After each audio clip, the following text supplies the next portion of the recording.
फिलिपी 3 को 2 पदमा हामीलाई के भन्दैछ भन्दाखेरि चाहिँ कुकुरहरूदेखि होशियार, खराब काम गर्नेहरूदेखि होशियार, झुटा खतनादेखि होशियार, यो 3वटा कुरालाई हामीलाई बताएको छ। यहाँ के भन्दैछ, look out for the dogs, look out for the evil doers, look out for those who mutilate the flesh. 3 किसिमको व्यक्तिदेखि हामीलाई होशियार हुनु भनेकन पौलले आफ्नो हरेक चिठीमा घरिघरि बताएको छ। एक पदमा गएर हेर्यो भने मलाई यो घरिघरि भन्न तिमीहरूलाई झर्को लाग्दैन भनेको छ। होशियार हुनु भनेकन परमेश्वरको वचनमा हामीलाई बताएको छ। अनि हामीले look out for the evil doers, खराब काम गर्नेहरूदेखि होशियार बस्छ भनेकन हामीले हिजो त्यसको पहिलो खण्डलाई हेर्यो भने आज हामी त्यसको दोस्रो खण्डलाई हामी हेर्न गइरहेका छौँ। अनि यो खराब काम गर्नेहरू, जब पनि एउटा मान्छे खराब काम गर्न थाल्छ, त्यो खराब काम पहिला त खराब देखिँदैन, अनि त्यसभित्र भएको दुष्टता या शैतानिक तत्त्वहरू पनि देखिँदैन। तर त्यो कुरा यदि बढेर गयो भने चाहिँ त्यो अल्टिमेटली गइकन केमा परिणत हुन्छ भन्दाखेरि चाहिँ त्यो चाहिँ मन्त्रतन्त्रमा परिणत हुन्छ। हामीले जहिले पनि यो खण्डलाई सिकेका छौँ। हामीले राजा साउलको घटनामा हामीले सिकेका छौँ कि कसरी राजा साउलको डाउनफल सुरु भयो अनि अल्टिमेटली ऊ कसरी मन्त्रतन्त्रमा पुग्यो भन्ने कुरालाई एउटा आज हामीलाई यस्तो लाग्छ, जब यो वचनलाई सिकिरहेको छौँ हामीले, यो वचनलाई सिक्दै गर्दाखेरि चाहिँ त्यो ठाउँमा त म कहिले पनि पुग्दिनँ होला भन्ने लाग्छ मान्छेलाई। तर यदि मान्छेले गलत चुनाव गर्यो भने गलत एड्रेसमै पुग्छ। तिमी गलत एड्रेसको रोडमा बस्यो भने त्यसको डेस्टिनेसन चाहिँ जहिले पनि तिमी रङ एड्रेसमै पुग्छौ। हामीले हाम्रो जीवनलाई आज हामीले कति सुन्दर जीवन जिइरहेका छौँ, एकदमै शक्तिशाली जीवन जिइरहेका छौँ प्रभुमा। अनि यो जीवन कस्तो छ भन्दाखेरि हामी सुरक्षित छौँ। हाम्रो वरिपरि हामीलाई शिक्षा दिने, हामीलाई सम्हाल्ने हाम्रो अभिभावकहरू छ, हाम्रो लागि प्रार्थना गरिदिने, हामीलाई माया गर्ने, हामीलाई वास्ता गर्ने व्यक्तिहरू छन्। अनि त्यो चाहिँ एउटा ठुलो सुरक्षाको ढाल हो। अनि त्यहाँभित्र हामीलाई बस्नु भनेर जहिले पनि परमेश्वरको वचनले हामीलाई सिकाएको छ। शिक्षा र साक्षी भएको ठाउँमा जाऊ भनेर हामीलाई सिकाएको छ। तर जब त्यो माहौलबाट कसैले आफैलाई अलग गर्ने कोसिस गर्छ, स्वतन्त्र गर्ने कोसिस गर्छ, त्यो गर्ने बित्तिकै के हुन्छ भने शैतानले त्यो मान्छेको जीवनमा काम गर्ने मौका पाउँछ। तर त्यसले एकैचोटि कहिले पनि गर्दैन, किनभने त्यो पनि एकदमै चनाखो छ, त्यो पनि एकदमै के छ, एकदम सातिर छ। किनभने त्यसले एकैचोटि एउटा मान्छेको जीवनमा विनाश ल्यायो भने त अर्को मान्छेलाई इक्जाम्पल बुझिहाल्छ, अर्को मान्छेले बुझिहाल्छ कि त्यो बाटो जानु हुँदैन, किनभने त्यो बाटो गयो भने चाहिँ यसरी विनाश हुन्छ, रातोरात विनाश भइहाल्छ। तर त्यसले के गर्छ, बिस्तारै एउटा प्रोसेसलाई सुरु गर्छ। जस्तो कि उदाहरणको लागि उडौ पुत्र, म अहिले एकछिन साउल राजाकोमा आउँछु, तर म तपाईँलाई आज यो कुरालाई, आज जुन कुरालाई मैले सिकाउन जान्दैछु त्यो बुझ्नुभन्दा पहिला चाहिँ यसको ब्याकग्राउन्डलाई बुझ्नुपर्छ। उडौ पुत्र आफ्नो बाउको घरमा कस्तो थियो, सुरक्षित थियो। उसको धेरै नोकर चाकरहरू थियो, उसको धेरै अधिकार थियो, धेरै सम्पत्ति थियो। तर उसलाई के भयो भन्दाखेरि चाहिँ बस्दै जाँदा, जिउँदै जाँदाखेरि उसलाई वाक्कै लाग्नु थाल्यो, उसलाई झर्को लाग्नु थाल्यो। उसलाई त्यो जुन चाहिँ एउटा घरको वातावरण थियो, एउटा घरको रुटिन थियो, त्योसँग चाहिँ इरिटेट हुन थाल्यो। अनि त्यहाँदेखि उसले फाइनली एक दिन एउटा निर्णयमा पुग्यो। त्यो निर्णय चाहिँ के हो भने म चाहिँ यो घरलाई छोडेर जान्छु, आई विल मुभ आउट भन्ने उसले सोच्यो। अनि त्यो विचारलाई त्यति नै सोचेर उसले त्यही करेक्सन गरिहालेको भए त्यो उसको लागि राम्रो हुने थियो। तर उसले के गर्यो भने त्यसलाई उसले झन् बेसी के गर्न थाल्यो, उसले फायर अप गर्न थाल्यो। भजन सङ्ग्रहमा लेखेको छ नि है, सोच्दै आगो लागिहाल्यो मनभित्र भने जस्तै। मैले विचार मात्रै गर्दै थिएँ, तर के भयो, विचार त एउटा आगोमा परिणत भयो। त्यस्तै भयो उसको जीवनमा। अनि त्यहाँदेखि हि स्टार्टेड टु थिङ्क, अब उडौ पुत्रले कसरी बढ्न माग्यो भन्ने कुरा भन्नुहोस्। उसले भन्नु थाल्यो त्यहाँदेखि फाइनल्ली वान फाइन डे उसले आफ्नो बाउलाई एप्रोच गर्यो। बाउलाई के भन्यो, मेरो हिस्सा बन्डा दिनुहोस्, मेरो हिस्सा बन्डा दिनुहोस्, अनि म I want to move out, म यो घरदेखि म बाहिर निस्किन चाहन्छु, म अब डिसिसन लिन सक्ने भएको छु, अब मेरोमा बुद्धि आयो, मेरोमा ज्ञान आयो, म संसारलाई मैले राख्नुपर्छ भन्ने निर्णय उसको जीवनमा उसले लिन थाले। अनि started to tell it to his father, उसको बाउलाई उसले भन्न थाल्यो। एक दिन भन्यो, बाउले के गर्यो, छोरालाई थम्थमायो, नगर न छोरा, त्यसो गर्नु हुँदैन।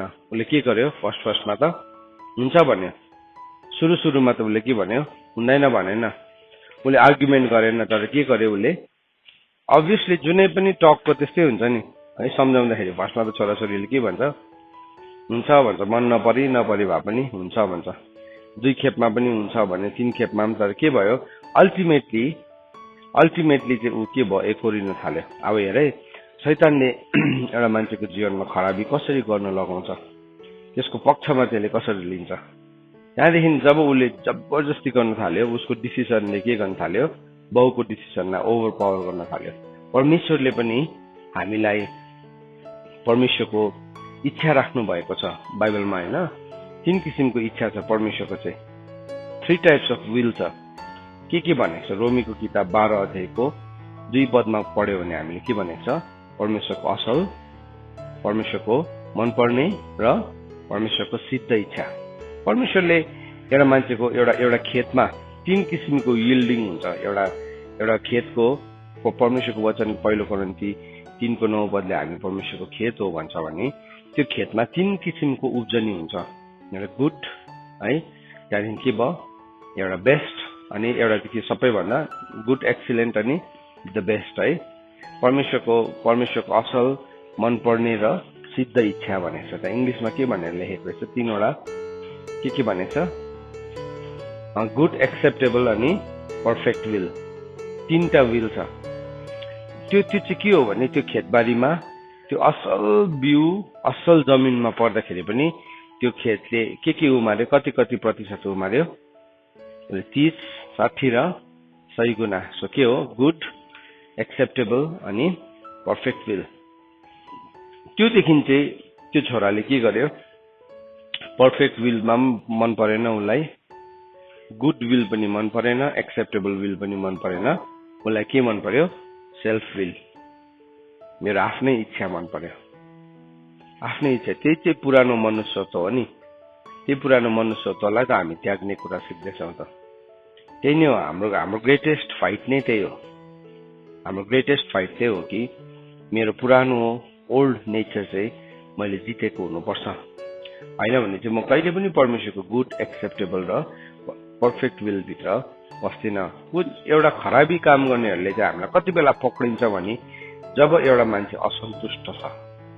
अयुबको किताब 5 अध्यायको 5 पदमा हामी पढ्छ होइन, 5को 2 पदमा हामी पढ्छौँ कि एउटा सिम्पल, एउटा मूर्खको असन्तुष्टताले, एउटा केटाकेटीको असन्तुष्टताले चाहिँ के ल्याउँछ, मृत्यु ल्याउँछ भनेको त्यही हो। किनभने ऊ अनसेटिस्फाइड छ, ऊ असन्तुष्ट छ, अनि त्यसले चाहिँ उसको जीवनमा मृत्युको इन्भिटेसन ल्याउँछ। सो के हुँदैछ, एउटा मान्छेको जीवनमा जब त्यो मान्छेले परमेश्वरको असल, परमेश्वरको मनपर्ने र सिद्ध इच्छालाई उसले अवहेलना गर्छ, तब ऊ केमा जान्छ, आफ्नै इच्छाको अधीनतामा बसिकन भनेको छ पत्रुसको किताबमा, सो इच्छाको अधीनतामा भनेर रोमीको किताबमा पनि भनेको छ। के भएको छ, मान्छेले आफ्नै इच्छा, मलाई जे गर्नु मन पर्यो, I want to do that. बुढो पुत्रले पनि के गर्यो, उसले आफ्नै इच्छाको अधीनतामा आयो। त्यो आफ्नै इच्छा चाहिँ के छ भन्दाखेरि चाहिँ, त्यो आफ्नै इच्छा जुन चाहिँ मान्छे, त्यसलाई चाहिँ फलन नेचर भन्छ, त्यो चाहिँ गिरेको प्रवृत्ति हो। त्यो चाहिँ एउटा सिस्टमभित्र काम गर्छ, त्यो चाहिँ एउटा प्रक्रियाभित्र काम गर्छ, जसलाई चाहिँ कस्मोस भनेको भन्छ। त्यो चाहिँ त्यहाँ काम गर्छ। सो बुढो पुत्र गयो, उसकोमा धन थियो, जबसम्म धन थियो के भयो, सबैजना उसको साथमा थियो। हामीलाई शैतानले कहिले पनि नराम्रो एकैचोटि डरै लाग्दो भएर आउँदैन, तर त्यसले कोही बेला एउटा सजेसनको रूपमा आउँछ। सजेसनको, तिम्रो लाइफको एउटा यस्तो बाटोमा तिमी उभिरहेको हुन्छौ, जुन चाहिँ बाटोमा तिमीले के गर्नुपर्ने हो थाहै छैन तिमीलाई, तर तिमीलाई के दिन्छ, एउटा सजिलो आइडिया दिन्छ तिम्रो फेलियरको बिचमा हो भने पनि है तिम्रो जीवनमा तिमीले डिसाइड गर्नु नसकेको बिचमा हो भने पनि त्यसले एउटा रङ आइडिया हाम्रो जीवनमा लिएर आउँछ, गलत विचारलाई लिएर आउँछ। त्यसले भन्छ एउटा सजेसनको रूपमा तिम्रो साथी जस्तै भइकन तिमीलाई भन्छ यो गर न, अनि तिमीसँग उसको तिमी र तिम्रो साथीको विचार मिल्ने भएको कारणले गर्दाखेरि तिमीलाई कस्तो लाग्छ, यो त सही हो, किनभने मेरो साथीले पनि गर्दैछ, एक्लै चाहिँ तिम्रोमा गर्ने आँट थिएन, तर अब दुईजना भएर चाहिँ हामी गर्छौँ भनेकन। तर के गर्छ अल्टिमेटली त्यसले तिमीलाई एक्लै बनाउँछ, तर त्यसले फर्स्टमा चाहिँ तिम्रो अगाडि थुप्रो साथीहरू लिएर आउँछ, थुप्रो विचारहरू लिएर आउँछ, अनि तिमीलाई एउटा माहौल एउटा वातावरणदेखि बाहिर उछिट्याउनको लागि त्यसले थुप्रो विचारहरू लिएर आउँछ। अनि त्यो विचारसँग हामी सहमति हुन थाल्यौँ भने चाहिँ के हुन्छ, हामी परमेश्वरको पर्फेक्ट विलदेखि बाहिर निस्किन्छ। जब कि तिम्रोमा पोसिबिलिटिज थियो, कोही कोही बेला हामी जीवनमा टेम्पोरेरीली फेल हुन्छौँ, अस्थायी रूपमा हामी असफल हुन्छौँ, हाम्रो भनेको जस्तो हुँदैन जीवन। तर त्यो चाहिँ के हो, हाम्रो यात्राको हाम्रो जीवनको एउटा रफ रोड जस्तै हो। त्यहाँ हामीले त्यो रफ रोडमा हामीले जस्तै राम्रो गाडी कुदाउँदा पनि कोही कोही बेला हल्लिन्छ है, पुरानो गाडी जस्तै त्यो रफ रोडमा त्यो गाडीले रियाक्ट गर्छ, तर वास्तवमा रोड रफ छ त्यो, तर त्यो चाहिँ तिम्रो लाइफको डेस्टिनेसन होइन, युआर अन अ जर्नी। त्यस्तो जर्नीमा त कतिवटा भेट्छ, त्यस्तो अप्ठ्यारो बाटोहरू त तिमीले कति भेटाउँछौ, तर त्यो चाहिँ तिम्रो लागि एउटा संसारमा फर्केर जाने पोइन्ट हुनु हुँदैन। शैतानले चाहिँ हामीले यस्तो प्रकारले पिक्चर गर्छ कि कहिले पनि अब तेरो जीवनमा राम्रो बाटो आउँदैन। यो हप्ताभरि यति साह्रो बेसी पानी परिरहेको थियो, यहाँ कुहिरो लागिरहेको थियो, एकदमै गाह्रो भइरहेको थियो, तर आज घमाइलो छ। अस्ति यो हप्तालाई हेर्दाखेरि अब त कहिले पनि लाग्दैन होला संसारमा घाम, हाम्रो सबै धोएको लुगाहरू पनि गनाउनु थालिसकेको थियो सबै है। अनि त्यस्तो विचार आउँछ, तर त्यो इज इट ट्रु, त्यो सत्य हो होइन नि। पानी पनि पर्छ, कुहिरो पनि लाग्छ, घाम पनि लाग्छ, त्यो सिजन हो, हामी पनि त्यो सिजनबाट जान्छ। अनि त्यो सिजनको बिचमा चाहिँ त्यसले जहिले पनि हामीलाई त्यहाँबाट खिच्ने ठाउँ ल्याउँछ। सुनाइ नानी हो यो कुरा, यो कुरा तिमीले सबैले ध्यान दिएर सुन। आज सायद तिमी त्यो बाटोमा छैनौ होला, तिमी कुनै दिन पुग्न सक्छौ त्यो बाटोमा। अनि त्यहाँ पुग्दाखेरि चाहिँ सबैजनाले प्राय मानिसहरूले गल्ती गर्ने ठाउँ या असल चुनाव गर्ने ठाउँ चाहिँ त्यहाँ हुन्छ। बुद्धिमान र मूर्ख चाहिँ त्यहीँ देखा पर्छ। तिमी बुद्धिमानी छौ भने चाहिँ त्यो परिस्थितिलाई देखेर तिमी आत्तिँदैनौ, तिमी शान्त हुन्छौ त्यो परिस्थितिलाई देखेर। तर तिमी मूर्ख छौ भने चाहिँ तिमी के गर्छौ, त्यति एउटा सानो परिस्थिति आउने बित्तिकै तिमी आत्तिन्छौ। त्यहाँदेखि त्यसको काउन्टर बिहेभियर चाहिँ तिमीले आफ्नो परिवारलाई दुःख दिएर हुन्छ कि, आफ्नो आमा बाउलाई सताएर हुन्छ कि, तिम्रो मण्डलीलाई सताएर हुन्छ कि, कसरी हुन्छ तिमीले त्यो व्यवहार गर्न थाल्छौ। अनि त्यसले चाहिँ के गर्छ भने तिम्रो जीवनमा गहिरो चोट ल्याउँछ, तिम्रो जीवनमा एउटा गहिरो कहिले पनि रिपेयर नहुने ठाउँ ल्याउन सक्छ। बुढो पुत्र के भयो, एक दिन घर फर्केर आयो, अनि त्यो सत्य हो। तर के भयो, घर फर्केर आउँदाखेरि जुन चाहिँ अघिको हेरिटेज, जुन चाहिँ अघिको उसको अधिकार थियो, उसको जुन चाहिँ उसको सम्पत्ति थियो, त्यो सम्पत्तिको मालिक चाहिँ हुन सकेन। बाउले के भन्यो जेठा छोरालाई, मेरोमा भएको त सबै तेरो नै हो भन्यो। उसले नि अब इनहेरिटेन्स पाएन, तर धन्य प्रभुलाई धन्यवाद कि ऊ फर्केर आयो। अनि ऊ आफैले फर्केर आउँदाखेरि आफैले आफैलाई कुन चाहिँ दर्जामा राखेर आएको थियो, हजुर घरको नोकुरहरूको दर्जामा राखेर आएको थियो। उसलाई कसैले राख्नै परेन, ऊ आफैले आफैलाई डिग्रेड गर्नु पर्यो जबकि यो छोरा थियो। हेर्नुहोस् है, त्यसको त्यो स्टोरिजको त्यो पोर्सनहरूलाई हामी हेर्दैनौँ। यद्यपि परमेश्वर पिताले उसलाई ग्रहण गर्नुभयो, उसलाई सुनको औँठी लगाइदिनु भयो, नयाँ वस्त्र लगाइदिनु भयो, तर नि रुलरको ठाउँमा चाहिँ बस्नु पाउँदैन, अधिकारीको ठाउँमा चाहिँ बस्नै पाउँदैन। इटर्निटीमा पनि त्यो कुरा चाहिँ याद राख्नुपर्छ। भनेर हामीले मिलेनियल किङडमलाई अस्ति हेर्दै गर्दाखेरि हामीले यो कुरालाई सिकेछौँ। सो एउटा मान्छेको जीवनमा खराबी मन्त्रतन्त्र कहाँदेखि सुरु हुन्छ त, इभल डुइङ कहाँदेखि सुरु हुन्छ भन्दाखेरि चाहिँ अब इट स्टार्ट्स विथ अनआज्ञाकारिता, डिसओबिडियन्सबाट सुरु हुन्छ। डिसओबिडियन्स मैले सधैँ तिमीहरूलाई एउटा कुरा भन्ने गर्छु, बाइबलमा यदि तिमी भलाइ गर्नुमा हरेस खाएनौ भने भन्ने शब्दलाई चलाएको छ। किन चाहिँ हरेस खाएनौ भने किन चाहिँ हरेस खाएन भन्ने शब्द किन चलाएको? किनभने परमेश्वरको कुरा पनि कोही बेला नि हामीलाई सिक्नुको लागि कस्तो हुन्छ, त्यो हरेस लाग्दो हुन्छ। हरेस लाग्दो हुन्छ। म यत्रो ठुलो प्रभु यति साह्रो ठुलो हुनुहुन्छ, यति साह्रो महान हुनुहुन्छ, सिक्दै गर्दाखेरि नि हामीलाई हरेस लाग्छ। म आज तपाईँलाई म भन्न चाहन्छु, कतिजनाले मलाई भन्छ है वचन सिक्दै गर्दाखेरि, ओहो यो त हामीले सकिने कुरा हो, यो त हरेस लाग्दो रहेछ त, हरेस लाग्दो, यो त कसरी सक्छौँ त हामीले, यो हामीले सक्छौँ त भनेर हामीले भन्ने, कतिजनाले मलाई भन्ने गर्छ है। ओ प्रभुको कुरा सिक्दै गर्दाखेरि हरेस लाग्दै हुन्छ। अनि बाइबलले भनेको छ तिमीले हरेस खाएनौ भने, गलातीको किताब 6 अध्यायको 9 पदमा भनेको छ, भलाइ गर्नमा हरेस नखाऊ, किनभने यदि थाकेनौ भने समयमा हामी कटनी गर्छौँ। दुईवटा कुरा भनेको छ, एउटा चाहिँ हरेस लाग्दो हुन्छ, एउटा चाहिँ त्यसले थकित तुल्याउँछ, एउटा थकित तुल्याउँछ। अर्को ठाउँमा भनेको छ, प्रभुको दासहरूले, इजिकेलले भनेको छ, यर्मियाले भनेको छ, परमेश्वरको बाहुबल म माथि पर्यो, परमेश्वरको शक्तिशाली हातले मलाई थिच्यो भनेको छ। त्यो यति साह्रो गरौँ छ। अनि फेरि पत्रुसले भनेको छ, तिमी परमेश्वरको शक्तिशाली बाहुबल मुनि आऊ भनेको छ, आफूलाई सबमिट गर भनेको छ। सुनै, यो दुईवटा कुरालाई आज हामी सिकौँ है। परमेश्वरको कुरा नि धेरैपल्ट हरेस लाग्दो हुन्छ, हरेस लाग्दो हुन्छ। किनभने त्यो साँघुरो बाटोमा पनि छ, हिँड्दैछ, फेरि क्रुस पनि बोकेर हिँड्नुपर्ने हो, फेरि अगाडि बाटो पनि देख्दैन, बाटै देख्दैन। कति देख्छ, देख्नु चाहिँ कति देख्छ यार चाहिँ, यो बाटो कति लामो देख्छ, कति डिस्टेन्स देख्छ, कति डिस्टेन्स देख्छ, एक पाइला मात्रै देख्छ। तपाईँले त्यस्तो बाटो हिँड्ने कोसिस गर्नु भएको छ, एक पाइला मात्रै देख्छ अगाडि, त्योभन्दा तपाईँले अर्को पाइलै देख्नुहुन्न। नर्मली हामी हेर्दाखेरि कति पाइला हेर्छ बाटो हिँड्दाखेरि, हामी निकै परसम्म हेर्छ नि त है, यसरी घोप्टेर त हेर्दैनौँ, निकै परसम्म। अनि त्यसरी नै हाम्रो आँखाले स्केल गर्छ। गाडी कुदाउनु पनि त्यही हो नि, गाडी कुदाउँदाखेरि अब हाम्रो इन्डियन ड्राइभिङ सिस्टममा चाहिँ देब्रेपट्टि कुदाउँछ, अनि तपाईँले गाडी कुदाउनु यहीँ छेउमा हेऱ्यो भने तपाईँले गाडी ठोकाइहाल्छ। सो तपाईँलाई सिकाउनेले के भन्छ, उहाँ पर हेर, किनभने त्यो तिमीले गेज गरेको, तिमीले नापेको, अनि त्यसले गर्दाखेरि तिमीले जति पर हेर्छ त्यसरी तिमीले स्टियर गर्न सक्छ।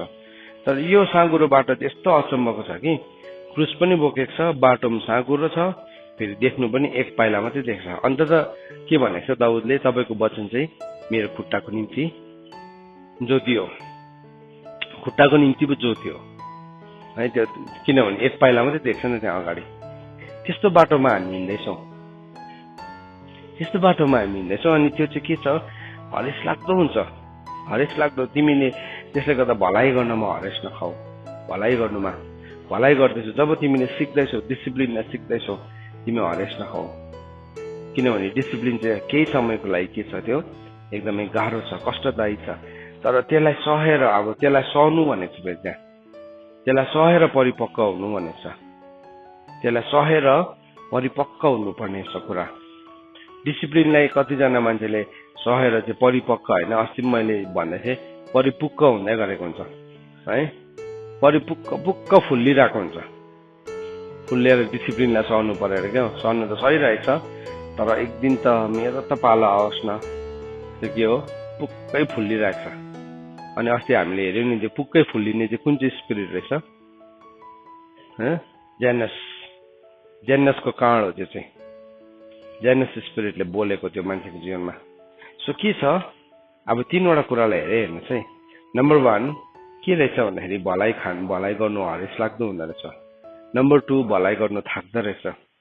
अनि नम्बर 3 चाहिँ के हुँदैछ, हामीले त्यसलाई सहनु पनि पर्ने हुँदो रहेछ।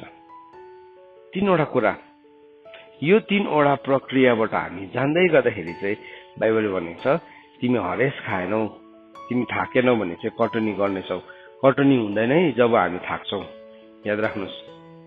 प्रभु मैले तपाईँको नाममा यत्रो गरेँ, खै कटनी छैन त अन्त तिम्रो, हो र तिमीले गरेको हो र, खै छैन त कटनी। अन्त त बाइबलमा के भनेको छ, रुन्दै छर्नेले चाहिँ के गर्छ अरे, हाँस्दै कटनी बटुलेर आउँछ भनेको नै त्यही हो। आज हामी सिक्दैछौँ, यही सिक्नु पनि हाम्रो लागि कति कष्टदायी छ, धेरैपल्ट कति कष्टदायी छ। सिक्नु सिकाउनु सजिलो छैन, तर हामी सिक्दैछौँ, वी आर लर्निङ। अनि एउटा कुरामा म निश्चित छु कि हामी यदि यो डाइरेक्सनमा हामी गएको गऱ्यो भने इटर्निटीमा हामी यति साह्रो बेसी कटनी गर्छौँ त्यसको हामी अन्दाज पनि लगाउन सक्दैनौँ। त्यो दिन हामी सायद फर्केर भन्छौँ पनि होला, काश मैले यो आज 30% मात्रै यिल्ड गरेँ, जबकि मेरोमा 100% यिल्ड गर्ने ठाउँ थिएछ। मेरोमा 60% मात्रै यिल्ड गरेँ। यी भित्रै पनि यहाँ हामी भित्र थुप्रो सिडहरू बसिरहेको छ। Everybody of us we are seed. कसैले नि एक दिन 100 गुणा कटनी गर्छ, कसैले 60 गुणा कटनी गर्छ, कसैले 30 गुणा। त्यो डिसाइड गर्ने फ्याक्टर म होइन, I am not the factor. त्यो डिसाइड गर्ने फ्याक्टर चाहिँ को हो? तिमी आफै हो, म आफै हो। मेरो लागि म आफै डिसाइड गर्न सक्छु, तिम्रो लागि तिमी आफै डिसाइड गर्नु। त्यसले गर्दा म सधैँ भन्छु, तिमी जब सिक्छौ प्रभुको कुरालाई यति साह्रो ध्यान दिएर सिक, यति साह्रो होसियारीसँग सिक।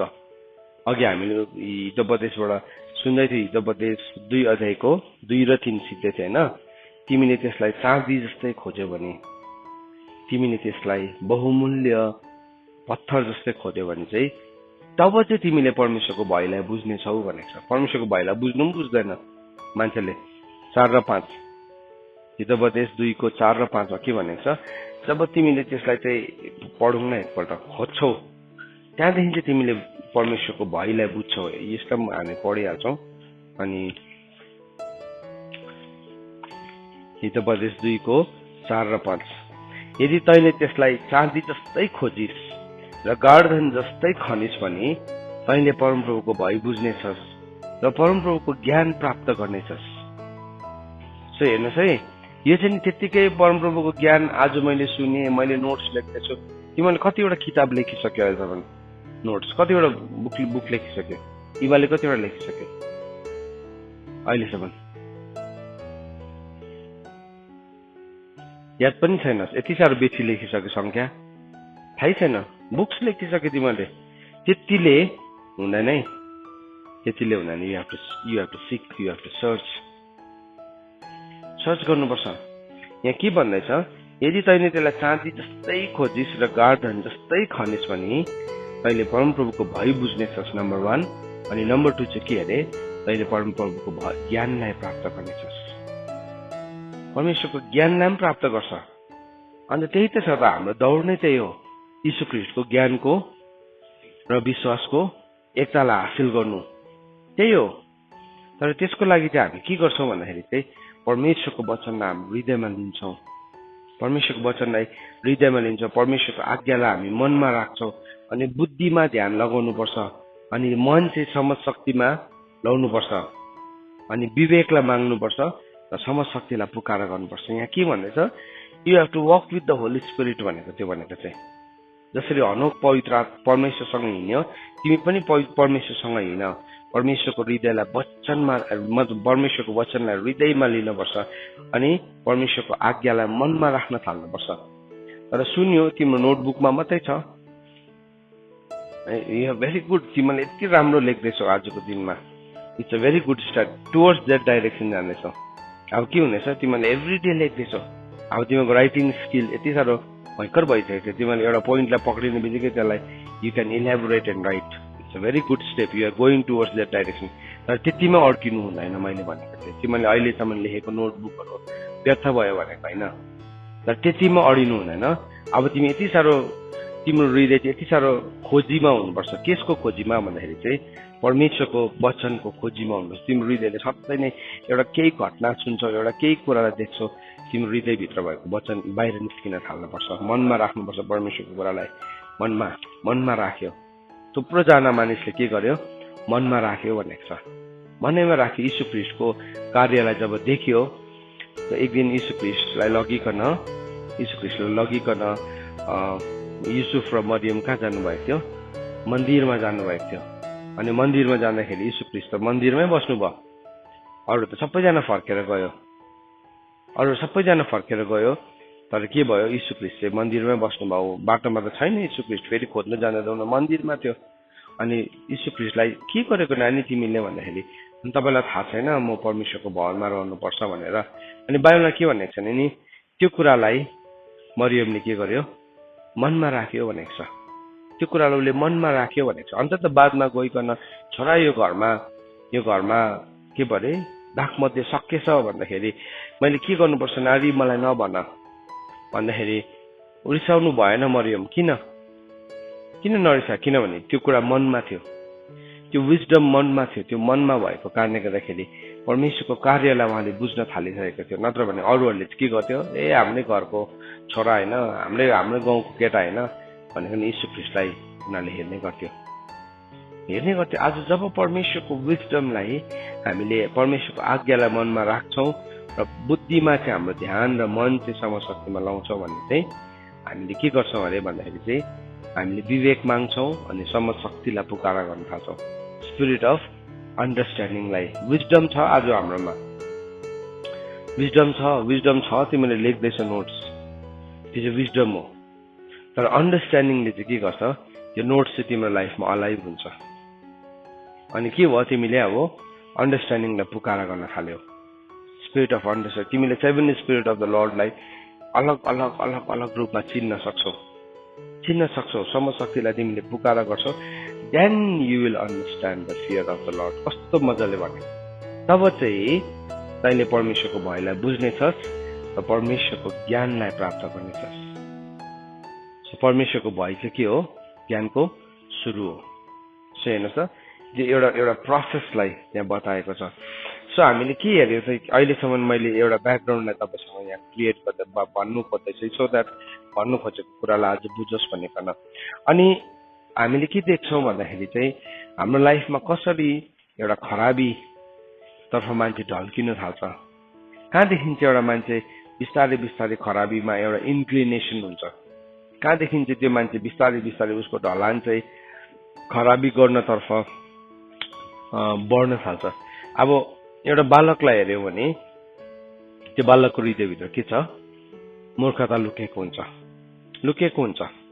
सो त्यो मूर्खता चाहिँ उसले के गर्छ टाइम एन्ड अगेन देखा परिरहन्छ अनि त्यो चाहिँ के भनेको छ डिसिप्लिनको छडीले के हुन्छ त्यो उसको जीवनबाट पुरै निस्किन्छ सो एकैचोटि सबै देखा पर्दैन पार्ट्स एन्ड पार्सलमा देखा पर्छ तर त्यो चाहिँ केले जाति हुन्छ डिसिप्लिनको छडीले जाति भइहाल्छ डिसिप्लिनको छडी भनेको चाहिँ लिटरली बेत मात्रै लाउनु भनेको होइन डिसिप्लिन नै एउटा छडी हो होइन बरुभन्दा यस्तो भन्नुभन्दा त मलाई कुटेको राम्रो हुन्छ भन्ने कतिजनाले होइन बरुभन्दा कुट्नु नि मलाई भन्छ नि है कुटेको भन्दाखेरि पनि त्यो डिसिप्लिन के हुन्छ यस्तो हुन्छ त्यो सिरकुनाको दाग चाहिँ नि यस्तो इगोला भत्काउँछ त्यसले त्यो एउटा यस्तो के भन्नु यस्तो हमर हो कि भित्र भएको इगोला भत्काउँछ त्यहाँदेखि भत्काउँछ मात्रै होइन फेरि त्यसमा स्यान्ड पेपर लाउँछ त्यसमाथि फेरि आरीले काट्छ त्यहाँमाथि फेरि ठोक्नेलाई ठोक्छ है खोर्स्याकै त्यो चाहिँ के छ बाहिरको छडीले त्यो हुँदैन नि त तर डिसिप्लिनले चाहिँ के गर्छ त्यो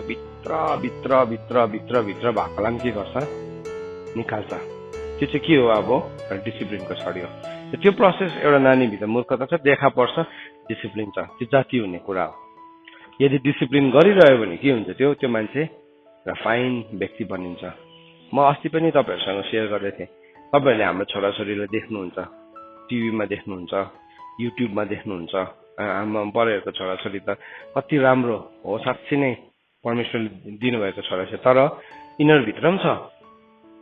यिनीहरूभित्र पनि छ जुन चाहिँ कुरालाई डिल गर्नुपर्ने जसरी अरू घरमा छोराछोरीहरूले उनीहरूको देखाउँछ भित्र भएको त्यो मूर्खतालाई देखाउँछ उनीहरूले पनि प्रस्तुत गर्छ तर के गर्दैछौ वी आर वर्किङ आउट म एज अ फादर वर्कआउट गर्दैछु है हामी वर्कआउट गर्दैछ अहिले भर्खर आराधना र म यहाँ डिभोसनमा आउनुभन्दा अगाडि हामी बात मार्दै थियौँ अनि उसले मलाई भने तपाईँले यत्रो आँखा खोलेर मसँग बोल्यो मैले त तपाईँकोबाट पो सिकेको रहेछु त आँखा खोलेर बात मार्नु भनेर है अनि मैले भनेको थिएँ सरी त्यसो भए ठिकै छ आई विल लर्न म सिक्छु यदि साँच्चै नै हो त्यो भने म सिरियसली सिक्छु अबदेखि बात मार्दै गर्दाखेरि आँखा ठुल्ठुलो नबनाएर बात मार्ने कतिवटा कुरा म एज अ फादर म एउटा ट्रेनरको लाइफमा पनि छ नि त छ अनि के गर्दैछौँ हामी के गर्दैछौँ नेगोसिएसन गर्दैछौँ नेगोसिएसन एकदम कतिवटा त्यो नेगोसिएसन एकदम डिफिकल्ट नेगोसिएसन हुन्छ बााउन्ड्रीको डिस्प्युट जस्तै हुन्छ देशको सिमानाको डिस्प्युट जस्तै हुन्छ एउटाले भन्छ यो मेरो सिमाना हो अर्कोले भन्छ यो मेरो सिमाना हो यो लाइन अफ कन्ट्रोल एलओसीलाई कसले पार गर्नु भन्ने त्यहाँ झगडा हुन्छ के हुन्छ हाम्रो लाइफमा पनि त्यस्तै हुन्छ त्योभन्दा डरलाग्दो हुन्छ त्यो भन्दा डरलाग्दो हुन्छ। अनि यो सिमानालाई चाहिँ छुनु दिँदिनँ म भनेकन दुवैजनाले छोराछोरीले पनि के भन्छ, यो सिमानालाई चाहिँ म छुनु दिँदिनँ, अर्कोले पनि भन्छ यो सिमाना मेरो हो। तर जब हामी पवित्र आत्मालाई आउन दिन्छौँ है, त्यो सिमाना परमेश्वरको हुन्छ, हामी सबैजना परमेश्वरको हुन्छौँ।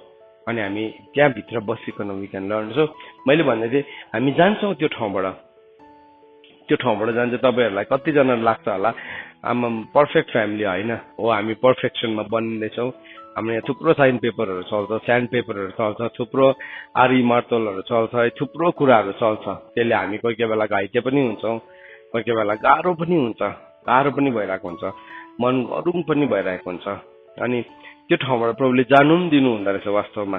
किन नत्र भन्दा हामी घमण्डले फुलेर अरूहरूको त कुरै नबुझ्ने हुन्छ। हामी घमण्डी हुन्छौँ किनभने हाम्रो त सबै पर्फेक्ट छ, अनि अरूलाई पनि सबै पर्फेक्ट नै छौँ हामी सम्झिन्छ। अनि अरूले अलिकति फेल भयो भने हामी जज गर्ने भइहाल्छ। सो त्यो नहोस् भनेर चाहिँ त्यो घोच्ने काँडा चाहिँ प्रभुले राखिदिनु हुँदो रहेछ, घमण्डले नफुलोस् भनिकन त्यो घोच्ने सुइरो चाहिँ प्रभुले हाम्रो जीवनमा ल्याउनु हुँदो रहेछ। सो त्यो डिसिप्लिनलाई हामी वर्कआउट गर्न सक्छौँ अनि वी क्यान बी हिल्ड। हेर यो कुरा सुनै नानी हो, हामी त्यो डिसिप्लिनलाई वर्कआउट गर्दै गर्दा तिमीहरू हामी कोही पनि चित्त दुखाउनु हुँदैन, सानो मन पाउनु हुँदैन। त्यसलाई वर्कआउट गऱ्यो भने हामी के हुन्छौँ, हामी हिल हुन्छौँ। तर त्यसलाई त्यो ठाउँमा चाहिँ तिमीले रिबेलियन ल्यायो भने चाहिँ अब तिम्रो लाइफको त्यो एरियामा चाहिँ हिलिङ चाहिँ आउँदैन। तिमी रिबेल गर, तिमीलाई जब डिसिप्लिन ल्याउँदैछ त्यो ठाउँमा तिमी रिबेल गर त के हुन्छ, त्यहाँ चाहिँ परमेश्वरको चङ्गाई आउँदैन। अब यहाँ ठुलो हुर्केकोहरू पनि छ, मैले मेरो नानीहरूको उदाहरण दिने गर्छु धेरैपल्ट, तर त्यो सबैलाई भनेको, सबैजनालाई नै। कतिवटा ठाउँमा हामी किन चाहिँ त्यो ठाउँमा हिलिङ आउँदैन, किन त्यो ठाउँमा चाहिँ हामी अलिकति अर्बाङ्गे बेहोरा छ हाम्रो, किन त्यो ठाउँमा चाहिँ हामीलाई कसैले डिल गर्नु नसकेको, किनभने we are not open to correction. त्यो ठाउँमा करेक्सनमा नआउँदाखेरि चाहिँ के भयो, त्यसलाई सिधा बनाउन सक्दैन। त्यो चाहिँ कस्तो हो भने एउटा उम्रिँदै गरेको रुख जस्तै हो। त्यो उम्रिँदै गर्दाखेरि त्यसलाई कलिलोमै बाङ्गो रुखलाई अलिकति यताउतिबाट त्यसलाई अरू के गाडेर भारहरू लगाएर त्यसलाई सिधा मिलायो भने के हुन्छ, त्यो सिधा हुन्छ, सिधा भइहाल्छ। तर त्यसलाई सिधा हुनु दिएन भने चाहिँ अब एउटा सर्टेन उमेरदेखि चाहिँ त्यसमा के पस्छ, त्यो सिधा त्यसको इलास्टिसिटी, त्यसलाई सोझ्याउनु सक्ने क्षमता चाहिँ के हुन्छ, त्यो हराएर जान्छ त्यो पर्टिकुलर एरियामा। किनभने अब त्यो ट्रङ्क, त्यसको त्यो मेन ट्रङ्क के हुँदै आउँछ, छिप्पिँदै आउँछ। अब त्यो छिप्पेकोलाई चाहिँ तपाईँले सिधा गर्ने कोसिस गर्यो भने के हुन्छ, त्यो रुख नै बरोभन्दा माथिन्छ। अनि धेरैजना के हुन्छ, माथिन्छ, धेरैजनाले छिप्पिसकेको रुखलाई सिधा बनाउने कोसिस गर्छ, अनि के हुन्छ, हुँदैन, त्यो हरेस लाग्दो हुन्छ। तर शक्तिशाली कुरा चाहिँ के छ भने पवित्र आत्माले गर्न सक्नुहुन्छ। अझै पनि हामी यो नभनौँ कि मेरोमा हुँदैन भनेको, तर तपाईँ हिल्ड गर्नुहोस्। प्रभुले भन्नुभयो नि पुरानो भाँडामा नयाँ दाखमध्य खनाउन सक्दैन। किन नयाँ दाखमध्यले पुरानो भाँडालाई के गरिदिन्छ, फुटाइदिन्छ है, प्रभुले भन्नुभयो। अनि तर पुरानो भाँडामा नयाँ दाखमध्य कसरी खनाउँथे थाहा छ तपाईँलाई? त्यो खनाउनु भन्दा अगाडि चाहिँ उनीहरूले तेल लगाएर, अलिभ ओइल लगाएर त्यो भाँडालाई पुरा भिजाउँथ्यो। पुरा भिजाएर त्यसलाई घाममा सेकाएर त्यसलाई फेरि पनि त्यसको त्यो सफ्ट टेक्सचर आइन्जेलसम्म उनीहरूले, यदि नयाँ दाखमध्य खनाउनु हो भने चाहिँ उनीहरूले के गर्थ्यो, अलिभ ओइल लगाएर त्यो भाँडालाई मजाले घाममा सुकाएर सफ्ट बनाएर खनाउँथ्यो। त्यसो गर्दाखेरि चाहिँ अनि के हुन्थ्यो, त्यो भाँडाभित्र फेरि नयाँ दाखमध्य हाल्न सकिन्थ्यो। त्यस्तै प्रकारले हाम्रो कतिवटा भाँडा पुरानो छ होला, तर यदि पवित्र आत्माको तेललाई, अभिषेकलाई हाम्रो जीवनमा हामी आउन दिन्छौँ भने प्रभुले त्यहाँ पनि चेन्ज गर्न सक्नुहुन्छ। हि क्यान वर्कआउट, पवित्र आत्माले वर्कआउट गर्न सक्नुहुन्छ। अनि फेरि त्यो पुरानो भाँडामा प्रभुले नयाँ दाखमध्य पनि खनाउन सक्नुहुन्छ। यस कारणले गर्दाखेरि we have to be open. पवित्र आत्माको कामको लागि चाहिँ हामी खुल्ला हुनुपर्छ। अनि त्यो खुल्लालाई चाहिँ हामीले कसरी ग्रहण गर्छौँ, एज अ चाइल्ड, एउटा बालकको रूपमा। पहिलो कोरिन्थी 14 अध्यायमा खराबी गर्नमा चाहिँ, खराबीमा तिमीहरू के हो, बालक जस्तै हो है, तर समशक्तिमा चाहिँ हुर्केको मानिस जस्तै हुनु भनिकन 14:20 होला सायद हामीलाई बताएको छ। सो हामी खराबी गर्नुमा होइन, खराबीमा चाहिँ हामी बालक जस्तै हुनुपर्छ। वी हेभ टु बी हामी चेन्ज भइहाल्नुपर्छ। अलिकति यो नगर डिसिप्लिन गर्दाखेरि मानिहाल्नुपर्छ। एउटा बालकले के छ, उसले ढिट बेहोरा देखाइरहेको हुन्छ, तर उसलाई अलिकति डिसिप्लिन गरेर एकछिन रुन्छ, आँसु झार्छ, तर के हुन्छ ऊ भरे फेरि डिसिप्लिनमा आइहाल्छ। किनभने के हो, एउटा बालक हो। त्यस्तै प्रकारले परमेश्वरले पनि हाम्रो जीवनमा काम गर्न सक्नुहुन्छ। सो हाम्रो लाइफको कतिवटा एरिया हुन्छ जुन चाहिँ एरियामा चाहिँ हामी चेन्ज हुनु, एउटा टाइम राइट सिजनमा हामी चेन्ज हुनलाई तयारी भएन त्यो चाहिँ गाह्रो हुन्छ। सो सुन है, आज सबैजनाले नानी हो सुन, तिम्रो एउटा राइट सिजनमा छ जहाँ तिम्रो जीवनमा राइट करेक्सन छ। यो राइट सिजनमा तिमीले राइट करेक्सन लियो भने तिमी सिधा उम्रिने एउटा के हुन्छौ, रुख हुन्छौ। तर राइट सिजनमा तिमीले राइट करेक्सन दिएन भने तिमी के हुन्छौ, त्यो रुख बाङ्गिन्छ। अनि त्यो रुख चाहिँ नि यस्तो ठाडो नबढेर के हुन्छ, यतापट्टि छड्के भएर बढ्न थाल्छ। अनि त्यसले के गर्छ, त्यसले बहुत हानि गर्छ। त्यो रुखको न त काठ बनिनु, त्यो रुखमा न त केही गर्नु, किन त्यो रुख नै के छ, ढल्नु आँटेको रुख छ। अनि त्यो रुखमा जोसुकै ठोकिन्छ। अनि त्यो चाहिँ के भयो, त्यो अरूहरू आएर झुन्डिने, त्यो अरूहरू आएर त्यसमा के गर्नु, त्यसमा खेल्ने ठाउँ मात्रै हुन्छ। अनि तिम्रो लाइफ चाहिँ गलत इक्जाम्पल दिइरहेको हुन्छ मान्छेले, यस्तो चाहिँ नहुने, यस्तो यो बाङ्गेको रुख चाहिँ नहुने, यस्तो यो बाङ्गेको रुख जस्तो नहुने भनेको सधैँ इक्जाम्पल दिन्छ। हामी विचार गरौँ हाम्रो जीवनमा कुन चाहिँ यस्तो खराबी कुरा छ जुन चाहिँ ठाउँमा चाहिँ हामी चेन्ज नै हुन मान्दैनौँ। चेन्ज नै हुन मान्दैन। हामी हुर्केको मान्छेहरूले सोचौँ यो कुरालाई, मेरो जीवनको कुन चाहिँ एरिया छ जुन एरियामा चाहिँ म बदलिनै चाहदिनँ, I don't want to change, म बदलिनै चाहदिनँ। त्यो एरियालाई चाहिँ मैले के गर्नुपर्छ, मैले त्यो एरियालाई चाहिँ सुधार्नुपर्छ। कसरी सुध्रिँदो रहेछ, पवित्र आत्माको अभिषेकले। पवित्र आत्माको अभिषेकले जब हामी भन्छौँ, प्रभु यर्मियाले प्रार्थना गरे नि, प्रभु मलाई के गर्नुहोस्, बदलाउनुहोस्। यर्मिया 10:23 के भनेको छ, प्रभु तपाईँले मलाई चेन्ज गरिदिनुहोस्। किनभने मानिसलाई आफैलाई सुधार्ने क्षमता त मान्छेकोमा छैन। पढौँ त हामी यर्मिया 10:23 यर्मिया 10:23 खोला सबैले। त्यहाँ के भन्दैछ, यर्मिया 10:23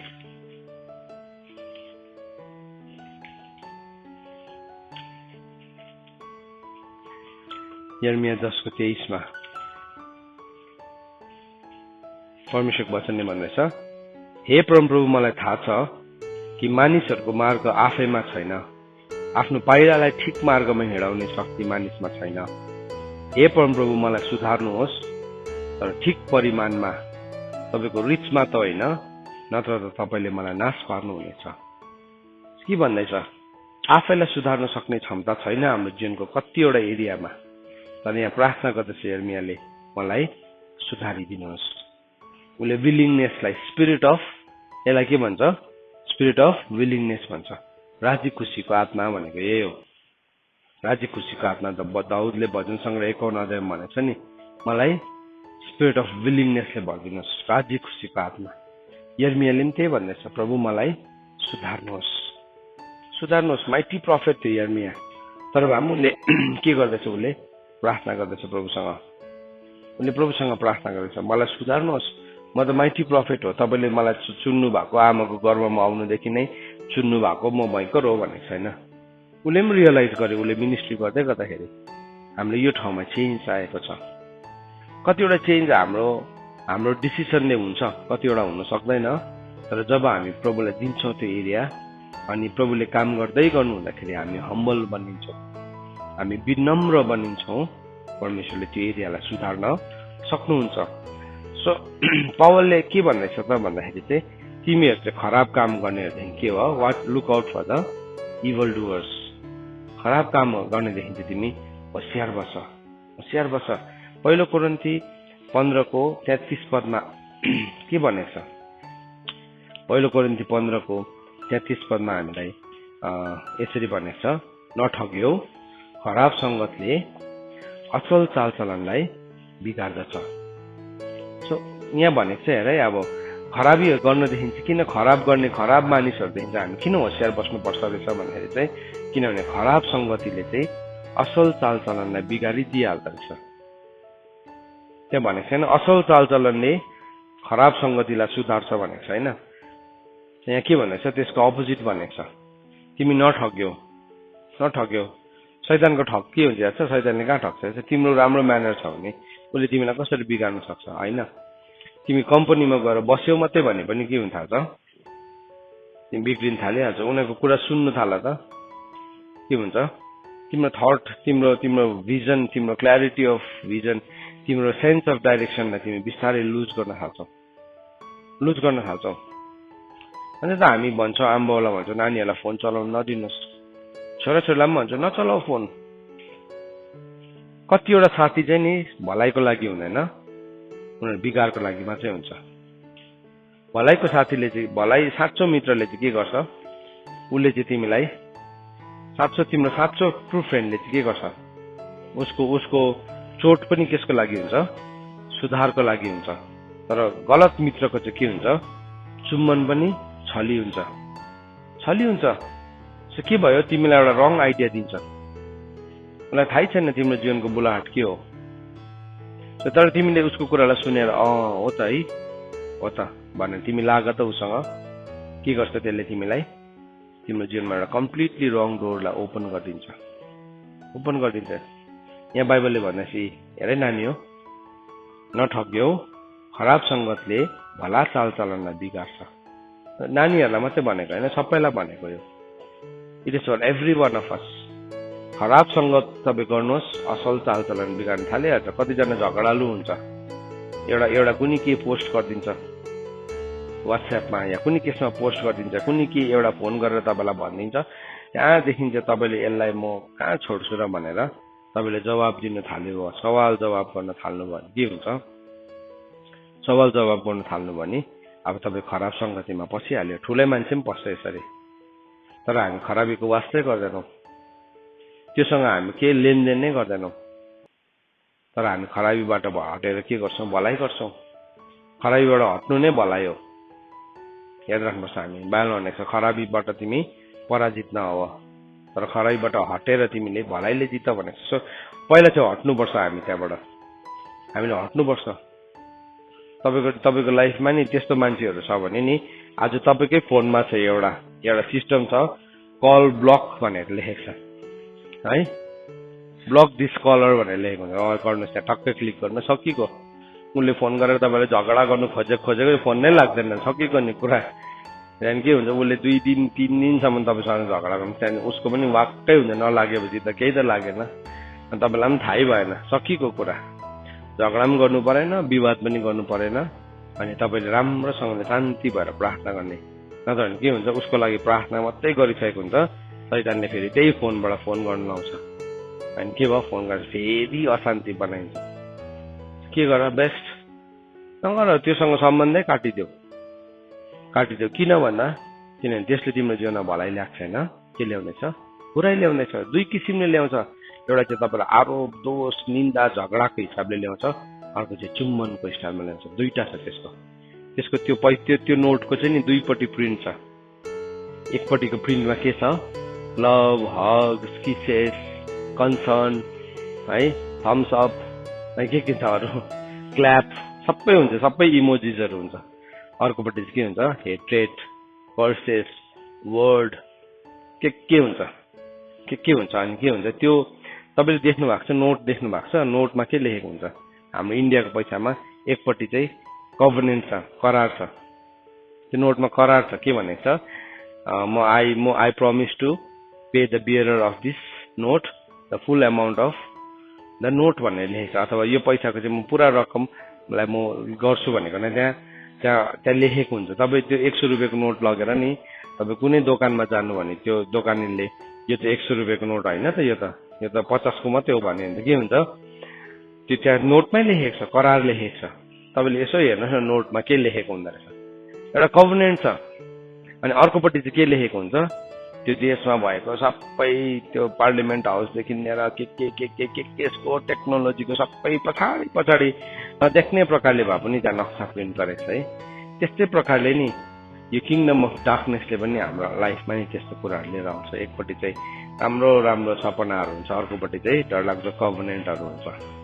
त्यो मैले नेगेटिभ साइडलाई मैले प्रिच गरेँ क्या हामीले चलाउँदै गरेको पैसा चाहिँ नराम्रो हो भनेको होइन मैले इक्जाम्पल दिएको फेरि कतिजनाले फेरि त्यसलाई नै पक्रिकन ऊ अब नोट पनि नराम्रो भन्न थालिहाल्यो भन्छ है होइन इक्जाम्पल दिएको त्यसको यो कोइनको चाहिँ नि यो सिक्काको यो नोटको चाहिँ दुईपट्टि प्रिन्ट छ एकपट्टि चाहिँ एकदम लभ माया के छ अर्कोपट्टि तिमीलाई कर्सेस हर्ट के छ यसो बाइबलले भन्दैछ तिमी के गर त्यसको त्योबाट तिमी निस्केर आऊ तिनीहरूको बीचबाट तिमी निस्केर आऊ अशुद्ध कुरालाई तिमीले नछुअ अनि म तिमीहरूलाई मेरो सन्तान भनेको ग्रहण गर्नेछु पहिलो दोस्रो कोरिन्थी 6 अध्यायको 16 अनि 17 पदमा लेखेको छ we have to come out of them so technology चलाउनु हुँदैछ नि सिक्नुहोस् तपाईँले केलाई ब्लक गर्नुपर्ने केलाई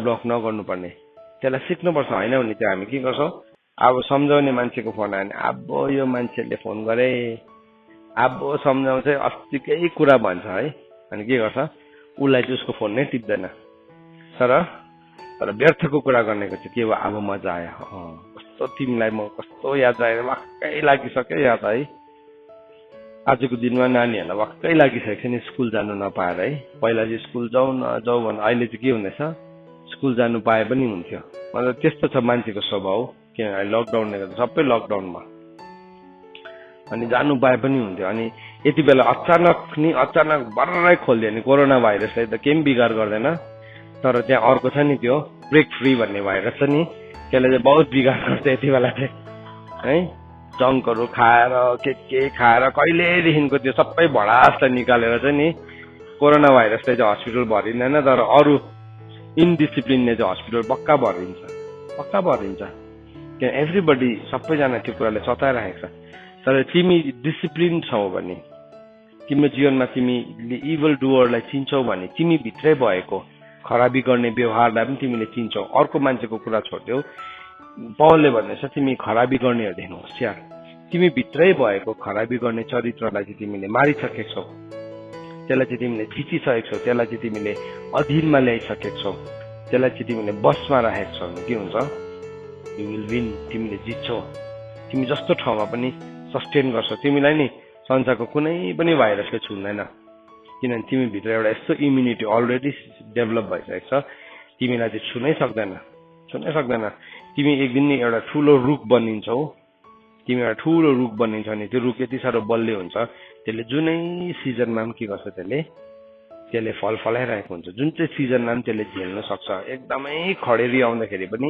एकदमै सुक्खाको सिजन आउँदाखेरि पनि त्यसको जरा चाहिँ कहाँ छ तल पानीमा खोलाको धारको छेउमा रोपेको बोट जस्तै त्यो हुन्छ खोलाको धारको छेउमा भनेको के हो खोलाको धारको त्यो भनेको चाहिँ के हो खोलाको छेउमा भनेको होइन खोलाको जुन चाहिँ स्ट्रिम जहाँदेखि खोला सुरु हुन्छ नि स्ट्रिम चाहिँ कस्तो हुन्छ हजुर स्ट्रिम चाहिँ ठुलो हुन्छ हुँदैन नि सानो हुन्छ नि जस्ट एउटा अलिकति पानी बगेको छ उम्रेको ठाउँमा त्यो हो त्यस्तोको छेउमा रोपेको बोट जस्तै हुन्छ अनि त्यसले जुनै ऋतुमा पनि के गर्छ त्यसले फल दिन्छ किनभने खडेरी आउँदाखेरि पनि त्यसको मुनि नमुनि काहीँ न काहीँ त पानी छ माथि देख्दैन सर्फेसमा अनि त्यो पानीसँग चाहिँ त्यो जरा जोडिरहेको हुन्छ हामी अब यस्तो समयमा पस्दैछौँ अब यस्तो युगमा पस्दैछौँ जहाँ सबै कुरा चाहिँ एभ्रिथिङ विल बी डिजिटाइज्ड जब सबै कुरा आर्टिफिसियल हुन्छ अहिले अब हामीले के सुन्दैछौँ इन्टेलिजेन्स पनि के भयो इन्टेलिजेन्स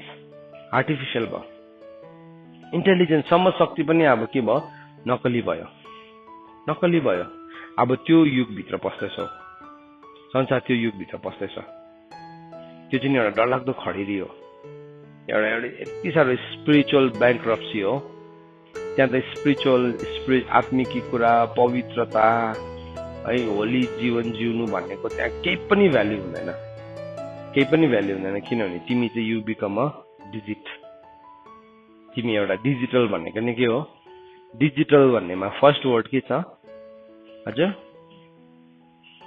डिजिट भनेको के हो इङ्ग्लिसमा डिजिट भनेको के हो संख्या तिमी संख्या डिजिटल भनेको नै त्यही हो हामी त डिजिटल एजमा छौँ भन्छ नि कतिजना मान्छेले घन्टा त्यसमा के भन्छ घमण्ड गरिरहेको हुन्छ त्यसमा पुरा एउटा ठुलो घमण्ड गरिरहेको हुन्छ तर त्यो चाहिँ डिजिटल एज, त्यो घडी, त्यो घण्टा, त्यो समय भनेको नै के हो भन्दाखेरि चाहिँ यो already started to become a number, तिमी अलरेडी बनिन सकेको छौ। अब त्यसको मेनिफेस्टेसन झन् ठुलो मात्रामा हुन्छ। त्यसको केही कुराहरूसँग त आज हामी बाँचिरहेको छौँ, तर त्यो झन् डर लाग्दैन, जहाँ चाहिँ पवित्रताको केही भ्याल्यु हुँदैन, खडेरी लाग्छ। अब पवित्रताको, आत्मीयताको खडेरी लाग्छ। यस्तो डरलाग्दो खडेरी लाग्नेवाला छ, जहाँ चाहिँ एउटा मान्छे पवित्र जिउनेलाई चाहिँ के भन्छ, ओल्ड फ्यासन, आउटडेटेड है, के भन्छ, एनालग हो भन्छ। एनालग दुईटा हुन्छ नि, अहिले चाहिँ डिजिटल र एनालग भन्छ। एनालग र डिजिटलमा के फरक छ? घडी देखेको छ पहिलाको यस्तो टङ टङ पेन्डुलम भएको घडी, त्यो चाहिँ एनालग हो। पहिलाको चाबी लाउने घडीलाई चाहिँ के भन्छ, एनालग। आजकल लाउँछ त्यस्तो, अहिले देखेको पनि छैन। तिमीले देखेको छ चाबी लगाएर लाउनु पर्ने घडी है? हामीले देखेको, आराधनाले देखेको छौ? देखेको पनि छैन। इजिकलले देखेको पनि छैन। पहिला चाहिँ कस्तो हुन्थ्यो घडी, बिहानै उठेर चाबी लगाउनु पर्थ्यो, दिनमा 2 खेप चाबी लगाउनु पर्थ्यो, 12 घण्टाको। अन्त भित्रको स्प्रिङ के हुन्थ्यो, त्यसको एउटा स्प्रिङ हुन्छ, त्यो चाबी लाउँदाखेरि चाहिँ त्यो स्प्रिङ टाइट हुन्थ्यो। त्यहाँदेखि अब त्यसलाई त्यसरी नै अलाइनमेन्ट गरेको हुन्छ। त्यहाँदेखि त्यो सट्टै चाबी छोडेर त्यो स्प्रिङ बिस्तारै खोलिन थाल्छ। अन्त खोलिँदै चाहिँ माथिको काँटा घुम्छ। तर के भयो, जब यो डिजिटल टेक्नोलोजी आयो, अब त्यो चाबी लाउने छैन जमाना। अब के भयो, ब्याट्री हाल, सकिएको। चाबी कसले लगाउँछ है? जे कुरामा पनि ब्याट्री हाल। के भयो, एउटा डिजिटल एज सुरु भयो। अनि तिमीलाई पनि त्यही भन्छ, यो चाहिँ एनालग हो, यो चाहिँ चाबी लाउनु पर्ने हो। यसको घरिघरि चाबी फुस्किन्छ कि हामी चाहिँ ब्याट्री युगको है, हराउँछ। परमेश्वरको पवित्रताको कुराहरू हराउँछ, मूर्ख बनिन्छ। पवित्र जीवन जिउनेलाई मूर्ख बनिन्छ। अहिले चाहिँ त्यो खडेरी आउँदैछ। त्यो नि एउटा सर्ट स्प्यानको लागि हुन्छ। यस्तो डरलाग्दो फलिङ अवे देख्छौँ हामी, देख्नेवाला छौँ, भेरी सर्ट स्प्यानको लागि। तर त्यसको बिचमा हामी त्यति बेला त्यो समयमा छौँ भने नि हामी चाहिँ मूर्ख ठहरिन्छौँ। आज याद राख, आज हो थुपार्ने, आज हो यो सबै कुरालाई थुपार्ने, आज यो सबै क्यारेक्टरलाई थुपार्ने, यो सबै कुरालाई हाम्रो हृदयभित्र हाल्ने कुरा चाहिँ यो। त्यति बेला चाहिँ हामी सस्टेन गर्न सक्छौँ। त्यति बेला चाहिँ हाम्रो तेलले पुग्छ। बुद्धिमानी स्त्रीले चाहिँ के भन्यो, हामीसँग पुग्ने तेल मात्रै छ। मूर्खले मागे त्यो दिन, बुद्धिमानीले के भन्यो, हामीसँग पुग्ने मात्रै छ। याद राख, तिमीसँग पुग्ने तेल चाहिँ तिम्रोमा काफी हुनुपर्छ, नत्र भने तिमी दियो मात्रै बोकेर हिँड्छौ। दियो मात्रै बोकेर हिँड्छौ। दियो चाहिँ के अरे, कमान्डमेन्ट चाहिँ दियो हो, टिचिङ चाहिँ के हो, त्यस ल्याम्प बत्ती हो। बत्ती चाहिँ के हो, कमान्ड, टिचिङ हो। सो त्यो तेललाई चाहिँ नि हामीले हाम्रो जीवनमा थुपारेको हुनुपर्छ। सो यो एउटा ग्राउन्डलाई मैले भन्नु खोजेको कुरामा पुग्न सकिनँ। यो ग्राउन्डलाई हामीले तयारी बनाएको छु। भोलि चाहिँ म कसरी अकल्टिजम सुरु हुन्छ, मन्त्रतन्त्र चाहिँ कसरी एउटा मान्छेको जीवनमा सुरु हुन्छ, त्यसको सोर्स के हो भनिकन म तपाईँलाई यो भोलि यसको अर्को खण्डमा सिकाउने छु। सो परमेश्वरको वचन पढाएर सुनाइमा परमेश्वरले आशिष दिनुभएको छ हामीलाई।